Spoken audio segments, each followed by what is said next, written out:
بين الطاهرين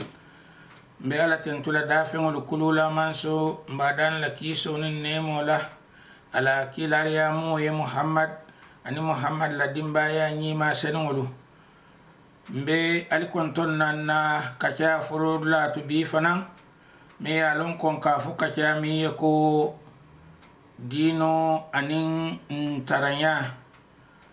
ka dendir kala fanan na program dolan kamin kenun mimmu qabasun wala iqtibasun min nur alquran alkarim be kacanyim folo la bi kere ko mimmu na dinkrati be kacala minna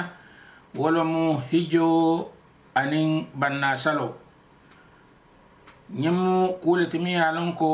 nyanta kacala sako hayanya tilin nasani mbe kontondiro folo la yannin mbe dunna kacha kono na lamoyirla la minnu kallamo YouTube anin minnu kallamo kanoma na Facebook fananto mbe wonyama na radi fulolu minnu ya lonko be Gambia e kanyim programme janjandi min seke Gunjur radio jane Koto FM anin Home FM mi alon ko su radio mi alon ko abe birkama mbe ngera di fulola do kulal mbe mumi be jaila mba fule ko ya baraka bake ibe do ko min ke kan min seke kamulu fahamon di ado la koto dino la koto taranyato ku wokuto bi nin albina kachala min na ko afo nyame wolo mi hijo ko nyati hijo dum ala kunya abu tunkun de tunkun mi alon ko tunkun lorin num tunkun bambandi num islamo tunkun kono muslimu ka ke muslimi haraje ma bati mi alon ko ala muslimi ya ala ma ko riba ke ala tumo minna ay islamo la tunkun lulu be timandino walam kason ko la ilaha illa allah anna muhammadar rasulullah ko ala alo ala takirim fu ala kilin andu muhammad mu ala lakila alati olum tunkum foloti muslimo be kason wala folo wo kola kanadun islamo sansan kono wo kola sinadum barul la barul minni alon ko wal fanam tunkul lori wala ti dino nyin kono min seke ko as-salah salo benyami ni bota salo to yana tunkum to mi alon ko jako wo fanam tunkul lori wala ti islamo la tunkum kono ni bato woto isna sumoto ni bato woto isna hijoto nintun kungolu e ma fando mobe dunia balu kono amandia ka foko mobe misilmo be aka nintun kullulo kenole aman sia min ka be keno la ilaha illa allah muhammadur rasulullah be le ka wo keno salo fanan be le ka keno bari hijo bari jako anin sunkaro bebi ka keno haniya tara sunkaro kela kasiya akebaloti lanjiro kan jako fanan akela bukasiya nina ta misilmo la kafola ba misilmo la karola bake bari ke balo la kasiya ye mi alon ko lanjiro do yemin ikafay ko al a'dharul mustana'ah wolum fansul lanjurol min manke lanjul lori wati ka walla ifan kam ka foko nyinna tinante jako bolano wolum monti atembulu atarlun tunkol mi alon ko sa kenole kenya mu me be nyama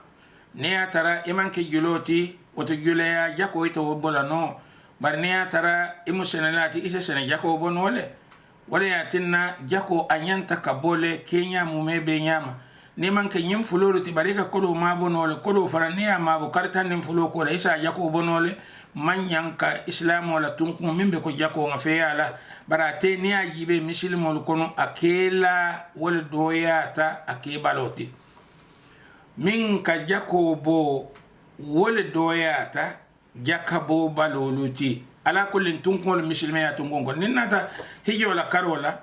hijo mutunku wala timia alon ala ya dinna ka foko abe molle min nusano walillahi ala nas hajjul bait ala ayinna la mulukan ko isala bungu hiji liman istata'a ilayhi sabila nimmiya silo semboso woya tinna atemu tunkuŋol ti mi ye lon ko ni ya ke baraji ba be dino nin kumu yala tunkul lulo be timmandi ne ñin to mal fana mume be ke bara tela kuwo junube tema nin ima ke koro kambawo ala kula ko liman istata'a ilayhi sabila wala koto ngindi ko momi islam wala intun kun to mal mume be ke nyama amang hiyo keno anim me ngintun mo be ke nyama hiyo keno e mume be le betara fi na'imil janna arjano nemo kono man satallala de maro kan katu ala abika kumo wali ay mim fo nimmi yo ke wato arjana wala be kele taala wala naka fuko wonudu an tilkumul janna urithumuha bima kuntum ta'malun al arjana dingol kumandi ka foye ko nyinnum arjanati aliya ke kabo fenneto altarnu alkamin bara woto ninna ta hijo la karola hijo fenno mi alon ka be lari mole mi no jamalem hijo no lati ninge konti folo ay ke moti mi alon na fulo babul na fulu senungo ala ibika dunyan dino nin kula ala fangman la fiminna ite kelno tai wa fulati ina keno droku wa fulati yeke mo falati yeke yena lati yeke kujaw ke lati ika kodo soto wolukan wo kodo mi ya dila ife wo mna ful senol disa ala batuno minna kala ala te batula no wola mume ke ate sonnala nindum iyata itata kata hiyola wona fulola ala kokila nyima ya fonyamin nin tuma wo tuma ni ko labbaik allahumma labbaik malaikul kafoyle ko la labbaik wala sa'alaik dam kurte andum kunna diate fanan ila hiyo man la fala mamuta inata nyami kamurun wala nyama ala ya mafo moliyade woto hiyo inyanta tala hiyo la nafulo la miya lon ko nafulu senu ngolomu ni atara ifango jato man nafulo soto bari mole nafulo dila puriyeta kata hiyo la wo mu nyanta lon na konka nafulo di nyimmo min na ta hiyo la nyin nafulo nyanta kala nafulo senu waleti katu wo min gida hiyola man nyanta la hiyola nin naful jawala bari temin ta da hiyola naful jawala ima lon ko naful jawolum ila hiyo ma higi sahayari ngode higi bete yari ngolum bari wo do mi yo naful di la junubo min bebe taral laring abi taral laring wo wala kam wo mi yo naful jawo di la bawo itamalon hani atara hako bebul yen karoke woto nor la folo wala momi yanon ko ay nafulo soto andon wana fulsoto wolum kaboya kata makka hijo wato la wada madoron te bari nyanta yesila fando fanan soto feye tare bulu ila jibo kono ila bakasul kono mi alonko ibe tamala ni wala ni tata makka ibe lala wala kan ni tata makka ibe min ibe domoro kala wala wala feye tare bulu ibe balo mi ka fole ko zad wala msila fando wasila fando ka wo tuy ko makataye wo manke alanya silamati ala ko nimmi sila fanda beto ta wolum alanya silamati ako fata watazawwadu alisila fando ta fa inna khayra zadikatu nimmi sila fanda beto ta attaqwa salon ko wolum itelum alanya silanati an wol fanam alanya silamati woto ni nata boto kudo mi yalon ko wolmu nor lati hanibi ne noro ke sila fando la noro ke silo la kata wo silo fonga jato nyanda kala sila tenkundi ngolati kaboybe damin anin kata hiyo ka kedamin fitena man taraje kele man taraje min sai itekeno halako kono madama wo silo man tenkun woto hiyo man ke kunna farlati ni be bola misal be Gambia be dala Saudiya bari Saudiya nin Gambia tema bankol bi minnu be kelola andun wosilo kan ibe tambila nin jella saya se tarano jele nin kulintila mi sela kulintila bunnole nin motolo mi sela moto tiñanole nin terengolo mi sela terengo tiñanole wosilo madama man tenkun woto iman nyambola Gambia yeta kata hijola hania tarana fulo sifa mu me bebe bulu madama silo le man tenkun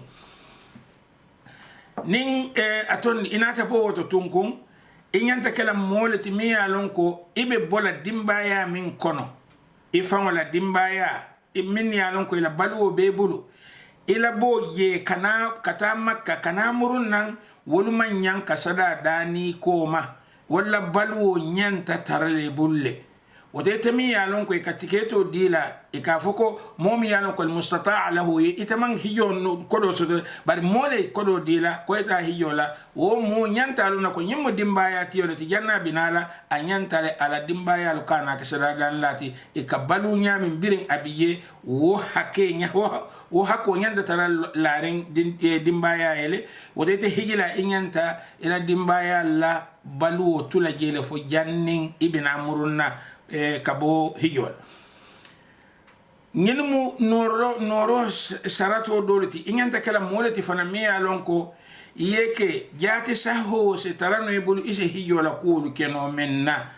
hijo anim bara kote ngol fadata min nyamin ate jati saho ko bije bakele wolum tawaful bekela sayo bekela safani marwa ibitala arafa ibila minan ibitala muzdalifa inyanta kala moti min se wo no walla ni famo jato ma no ka keno bakene sembola ni tata je ise molu jo no le minnu se ma ko purina o ke misalin fe ise mo jo no le yesel aye chika aye tawafundi aye chika aye isayindi ise moli se ma ko no bere fayol anu wasifalu wo se kenole andum nin hiyo fana nyimmo ala sharatu wala sahaya ala sahaya sharatu ti wolum ayke hiyo wato la akana ke hiyo wato ye ko mala nin nata silang mimmu sula kubati nyindin krato wolum banna kunyati banna momi ya lonko ikabame ko sarura momi mi alon ka manta hiyola wole shiata ba katambi mola min kata hiyola ninga alquran wala moy ako wali kulli ummatin ja'alna mansakan liyadhkuru isma allahi ala ma razaqahum min bahimati al-an'am manto mo ibe dunia daoda ngabatu nyale dila ngawato le dila ifana nyanta ala to fin konna ye kanatero ke fenna beyan to alay min ihare ye minna min beyan albahyu moluto wala leyan inyanta falale fa ilahukum ilahun wahid almari be mari kilinet albe hijolaw wala almantara hijola albe mari kilinet hijila bukal leyan fa bari momin manta hijo to wo kal leyan fa le hijila kamin fa dole ka fa ko leyan bari hani woman ko ka fa ko hadiyo akawole fa barabe ka leyan fa la sharatu ka keminti wala minti mari kana ke higila ka to libe hiyo le manya ka leyan fa ite leyan fa no ikamin fa ka fu ko hadiyo woto leyan fa wala dinkrati nin alibe min ka chala bimbe min jibela nin nya fulola dino anin taranya leyan fa ala karola ala ko fa ilahukum ilahun wahid almari mari kilin da malet wala ma ati alati falahu aslimu almume be alal fan kolon ali muslimeya wo alay wa bashiril mukhbitin barkila ise ala no malalu se wondi ninga nyindin kramoy ise ala no malalu se wondi ala no malalu minni alon ko be hijola ala no malalu minni alon ko imantara hijola ise se wondi ko ngal momo ibe wato dinkrato na kerekero ke puri financiela le yango fano nyami wala yatinna nin albe kachala le yanfala ko nga fo nyami mbalala balanso min ka wolomu ngamin na dino anin taranya wo balanso mbalala wala ka ngajibe nina ta le yango la karola ko mimbe sabatirin le yango folo amanke farloti mo nyanta nyimmo ila kende le yango manke farloti le yango niya yala ku warata bake modo la karola foya chika ya samba farlo la karola sakonna ma fangola bawo mimbiye wolom domoro le biye subole kasoto balu dima le kake woya tinna molu bike mira baga ka lasilo yibe le yango lasilo amanke farlo ti moka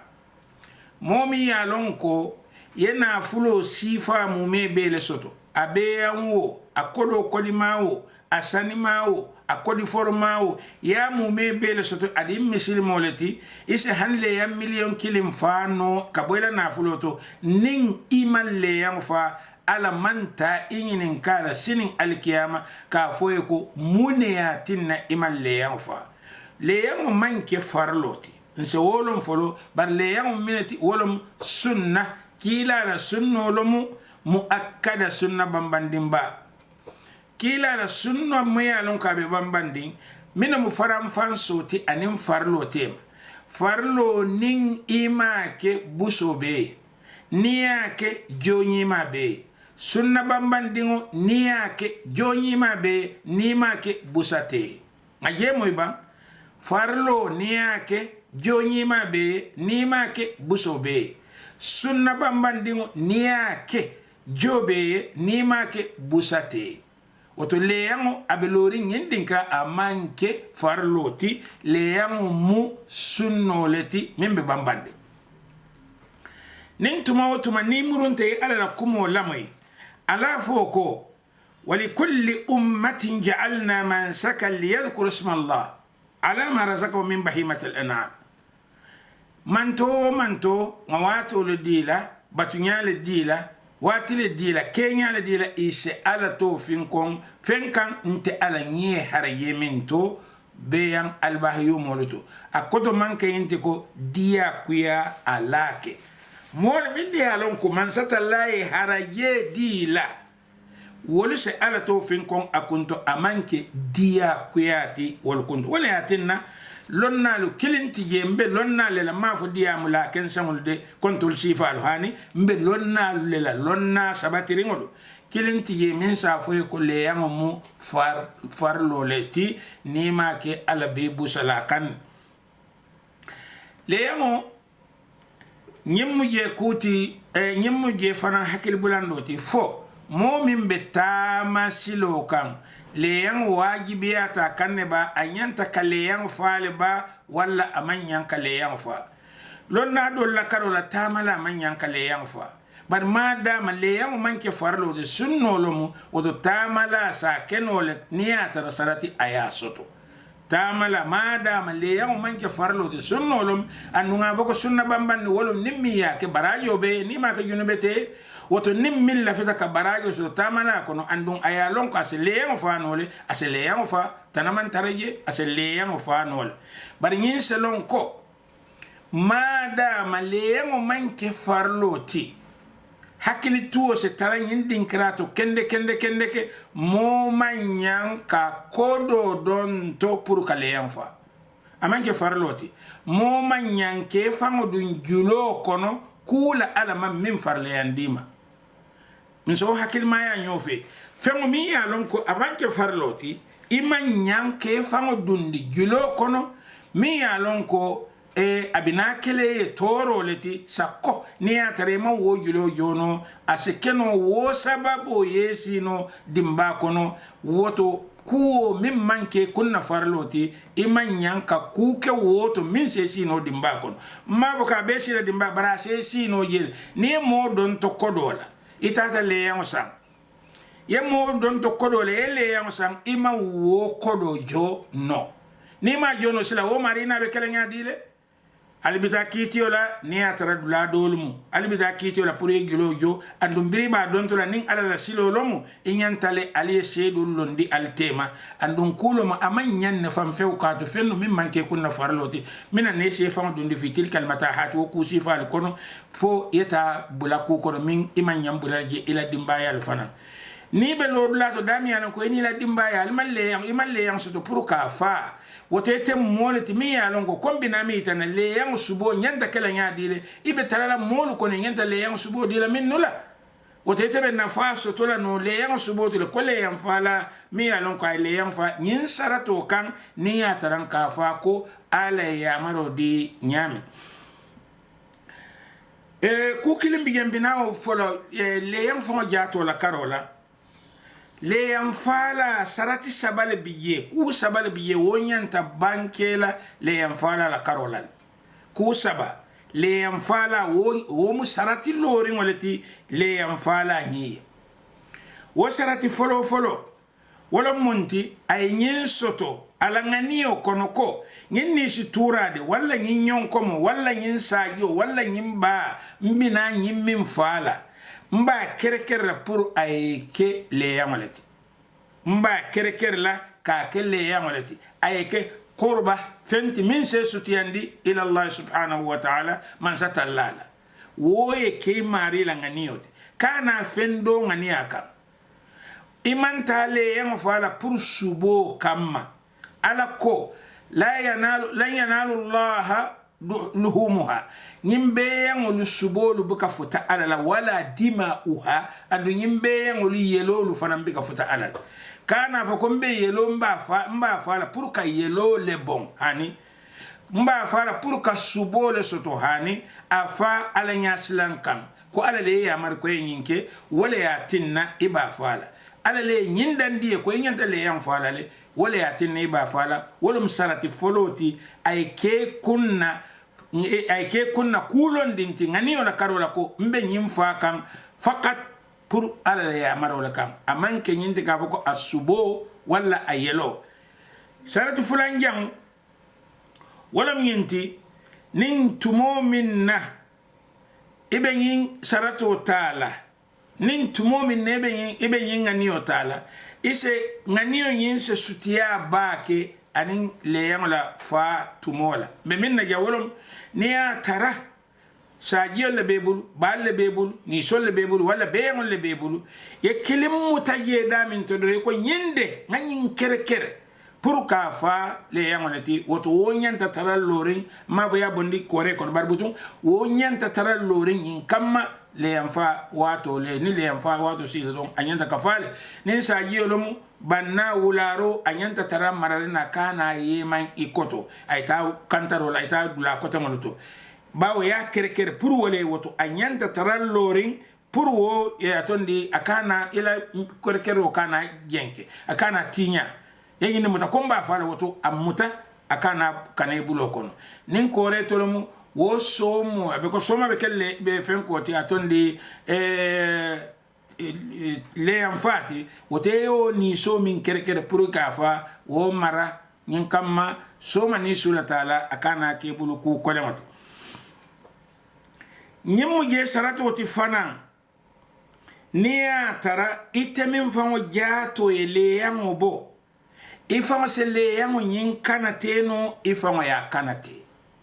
itemin fanga ile yango nin isa kanate no isi itafanga sele yango nyin kanate ni ya tareta kanate la no e mole bula akanate la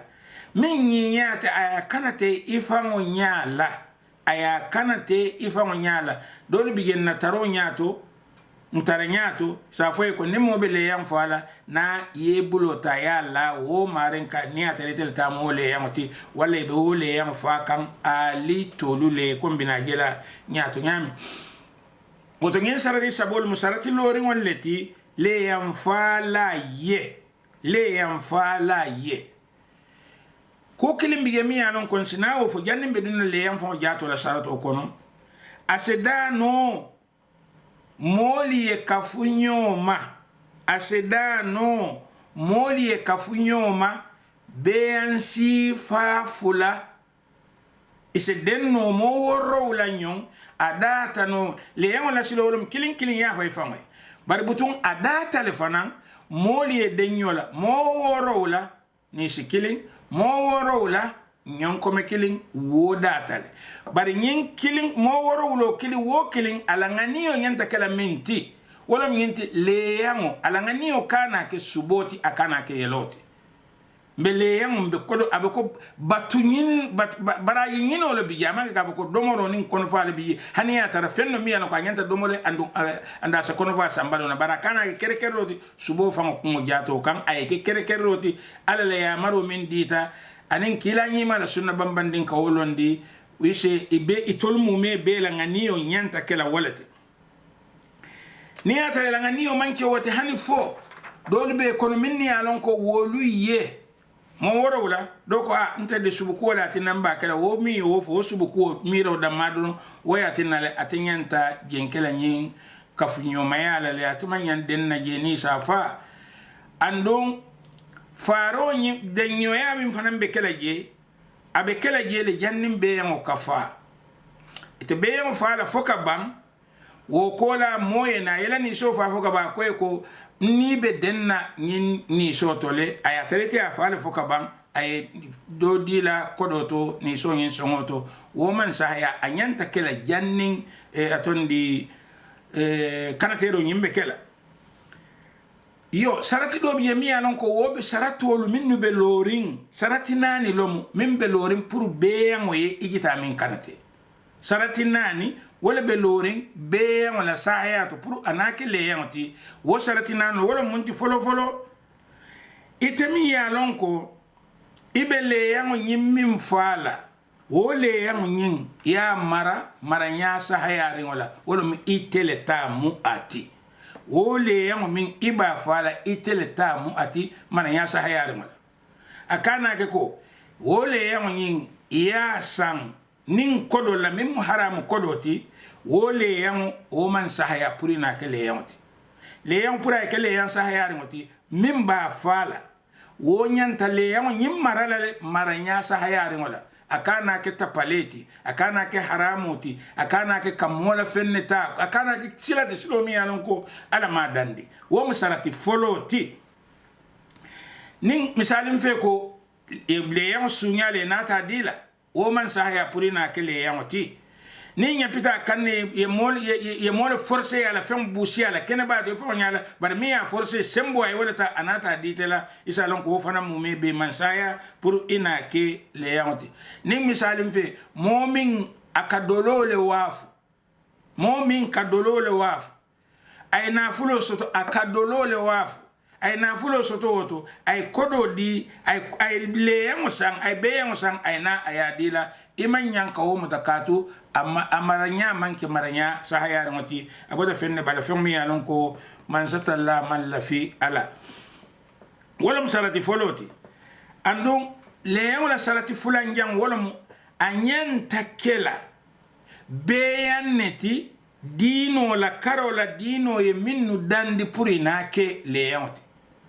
ay ke beyanti dino ye minnu dandi ko isekeno le yamti nin amanke wallati ne do kotenta min nin wo mankilin ita fola woye ko leyam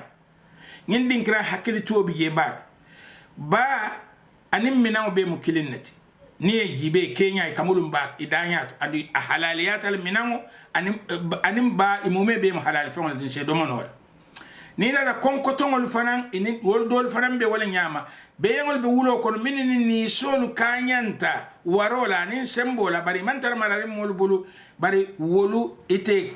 kala no ite minawo kala no le yamati ite konkotongol kala no le yamati ite siol kala no le yamati mbe si be yang be wulo kono ka fa si o ngamira abe ko ni ba mi alon ko man ko ka fa ko sio iman nyanka wo fanan ke le yamati bali ise ni so mimbe mararin ise wo keno le yamati woto le yamala sarati fulanjang wolo mu aike kabo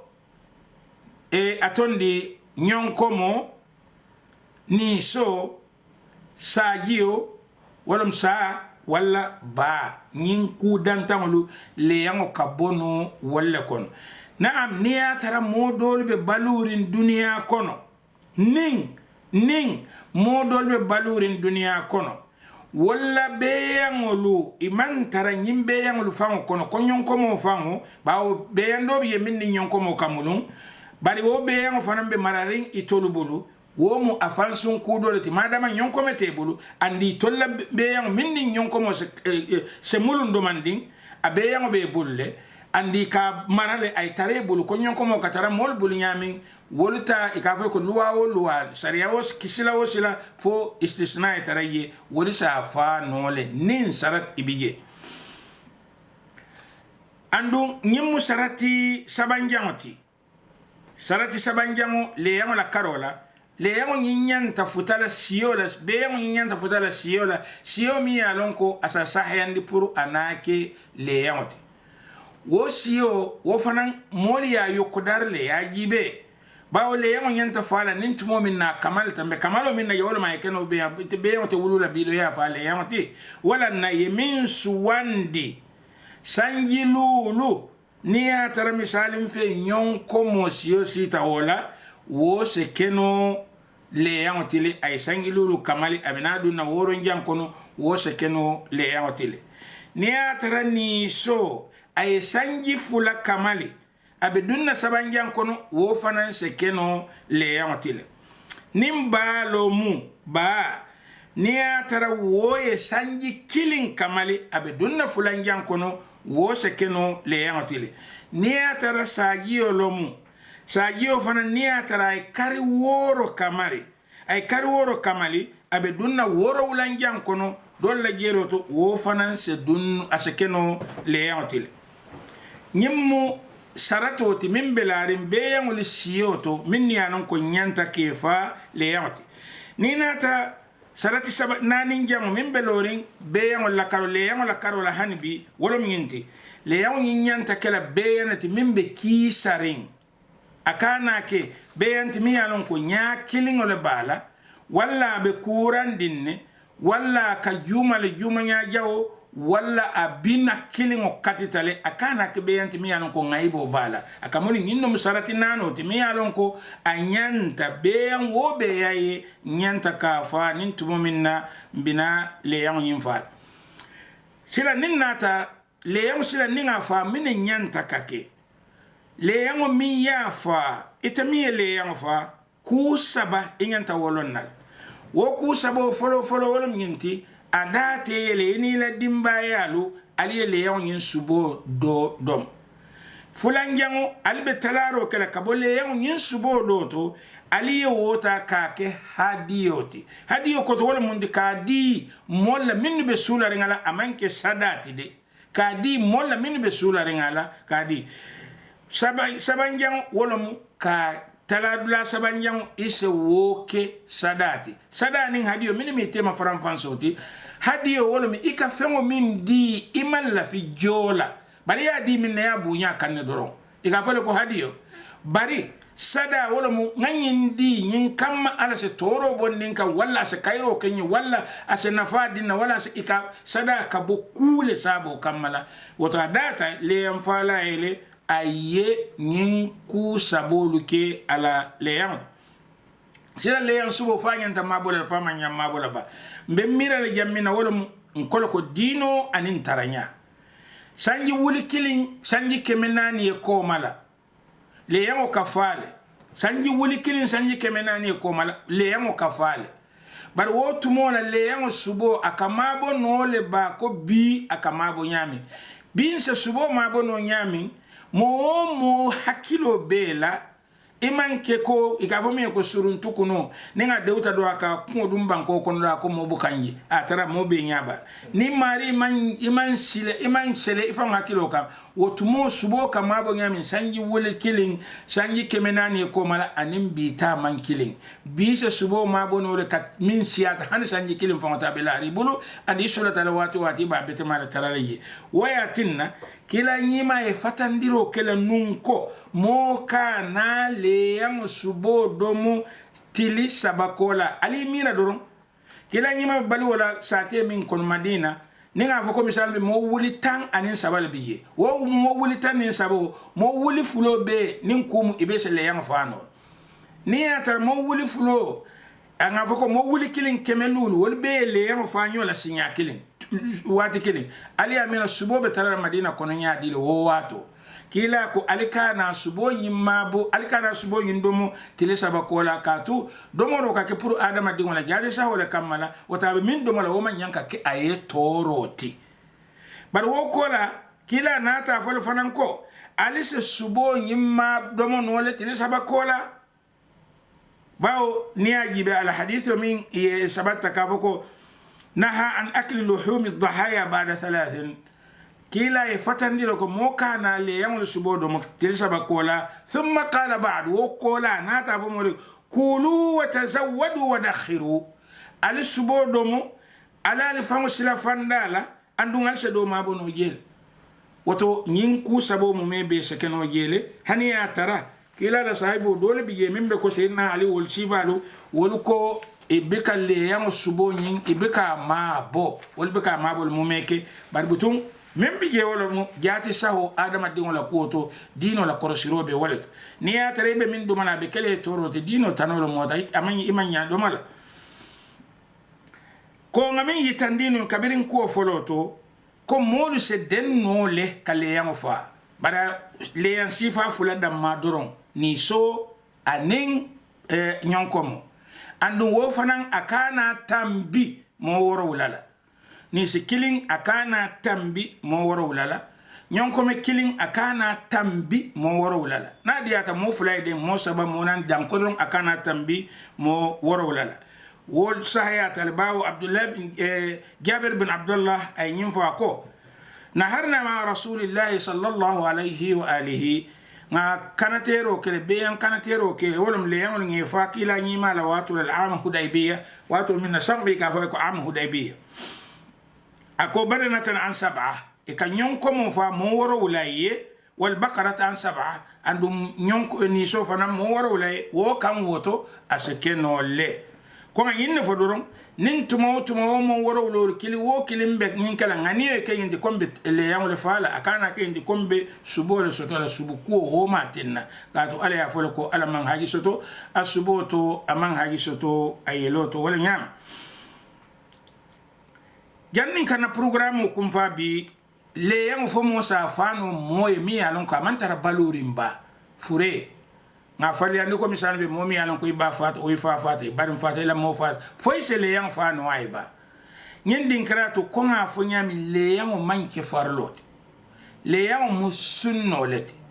ni ma fa junube tema ni ya fa barajo be nyim mo mim fata ni ya tara ay le yango le kere kere janning le yam fa kasi afata diamu man taraye wo iso wo le yam fa no ayel wo le yam fa wo din krato hum kula jumerin nati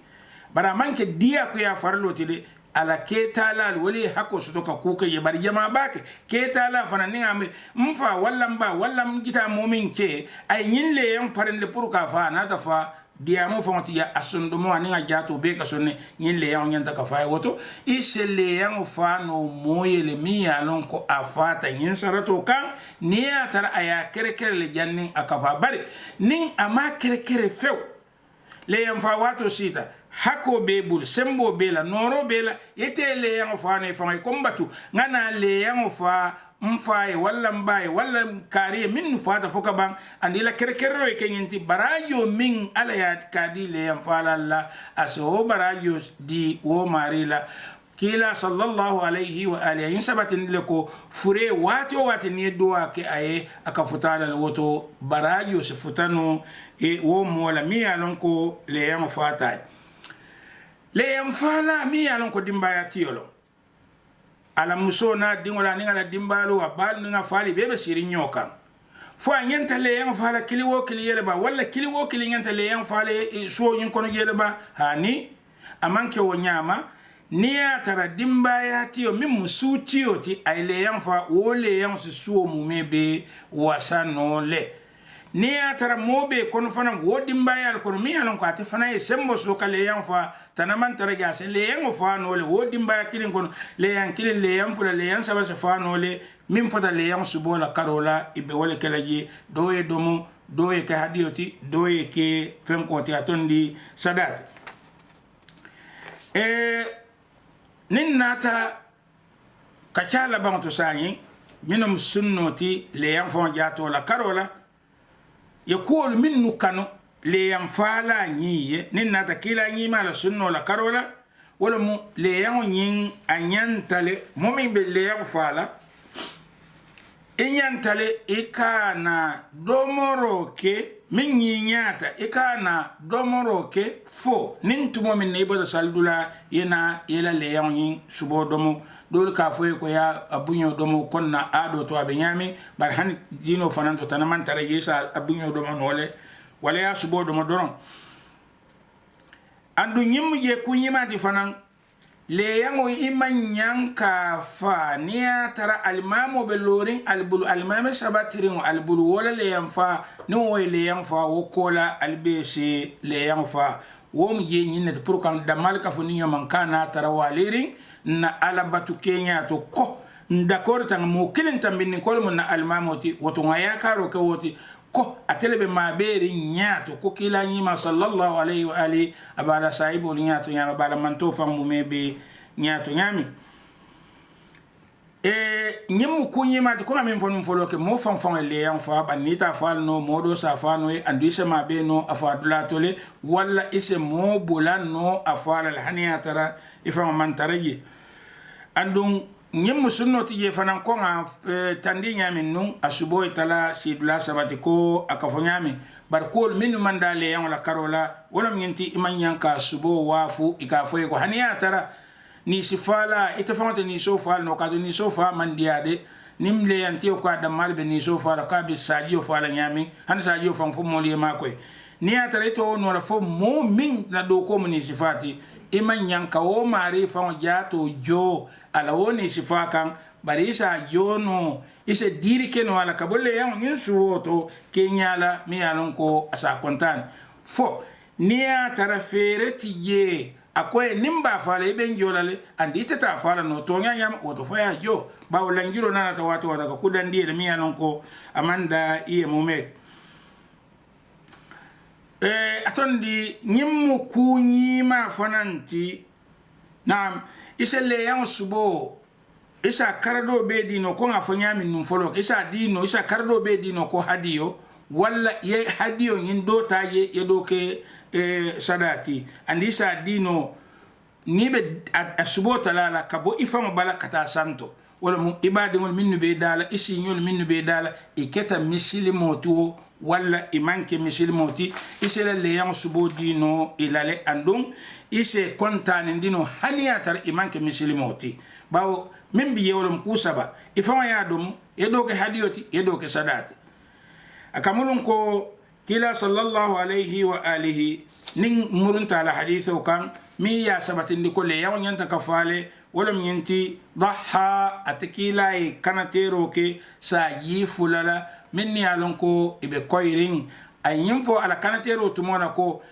ntekila dem feleite ala yesa yomin di namba kanatela ka kele yamati nte anin nadimbayal anata murun ay do fanam fa ko nte felede mbe nyin le yamata la kadila ka ke sad le yam mbe mbe yam kanatela ka ke le yamati nye anim mantolu minni alon ko iman le yam soto anu alqur'ano ya sabatin dile suratul suro nyimmi alon ko kafo inna suratul kauthar inna a'tainaka al-kauthar fasalli li rabbika wanhar sali imari ele yamul fa alaye wato le yam fam kulet mi alon ko anyanta kilani ma sallallahu alayhi wa alihi ako ma amila adamiyyun min amalin yawm an-nahr adam ad-dingun nete barala le yam fa lungu ahabba ila allah ala lafta minna min ihraq ad-dam kale yam yimfa kayelo bon ako fenti yemin diat alayka tambi wala woto mbi ala dal na doron fo ala sennin almume be ma be ko ala min fo doron wa man yu'azzim sha'air allah nyim ala dino tamase nyima lati nimi ya warandi fa innaha isalun wode min taqwa alqulub wa musondo mulla ala nya silam lati nyinna albadi masidi ali janim bali kontonna